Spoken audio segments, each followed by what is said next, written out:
dawladda Soomaaliya ayaa gacanta ku dhigtay ninkii hogaaminayay koox hubaysan oo magaalada muqdisho ka afduubatay haweenay u dhalatay wadanka jarmalka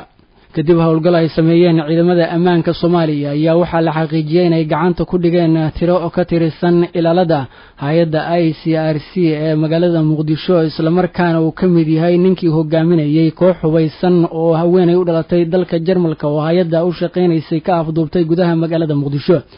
afayeenka wasaaradda amniga qaranka Soomaaliya Cabdi Cali Ibrahim Xildhibaan oo la hadlay idaacadda Simba ee magaalada muqdisho ayaa waxa uu xaqiijiyay inay gacanta ku dhigeen madaxii hogaaminayay kooxda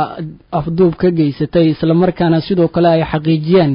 haweeneyda magaceeda waxaana sidoo kale uu sheegay in laamaha amnigu ay ku daba jiraan xogta halka dableyda ay ula baxsadeen haweeneyda u dhalatay dalka jarmalka isla markaana laamaha amnigu ay sidoo kale fariin u dirayaan ehelada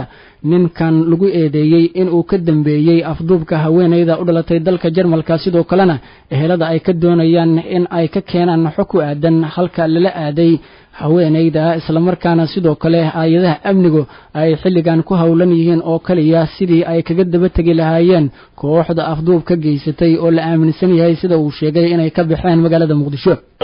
gabadha laga afduubay gudaha dhismaha xarunta ICRC ee magaalada muqdisho waxaa lagu magacaabaa Sonia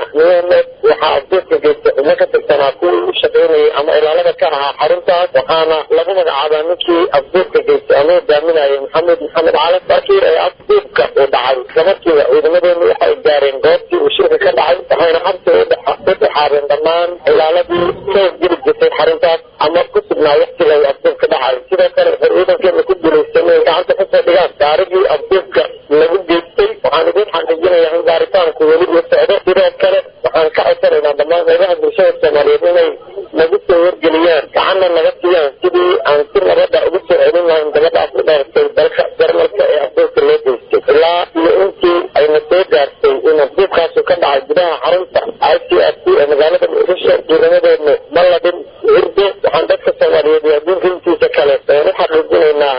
wax kasta ay nagu qaadato inaan gacanta kusoo dhigi doono kuwii mas-uulka ka ahaa falkaas isaga ah cadaaladana loo keeni doono waxaan codsi gaara u jeedinaynaa ama u diraynaa qoyska ehelada ninka mas-uulka ka ah dambiyeedkaas dhacay in ay noo soo sheegaan halka uu ku sugan yahay waa mahadsantihiin afayeenka wasaaradda amniga qaranka Soomaaliya ayaa sidoo kale waxa uu sheegay in laamaha amnigu ay gacanta ku dhigeen mid ka mid ah gaadiidkii ay wateen kooxaha afduubayaasha ah oo laamaha amnigu ay qabteen kadib sida uu sheegay howlgal degdeg ah oo ay sameeyeen waxa uu ka gaabsaday in uu faahfaahin ka bixiyo xogta ay hayaan laamaha amniga ee ku aadan halka dableyda hubaysan ay ula baxsatay haweeneyda u dhalatay dalka jarmalka ee ka shaqeynaysay gudaha Soomaaliya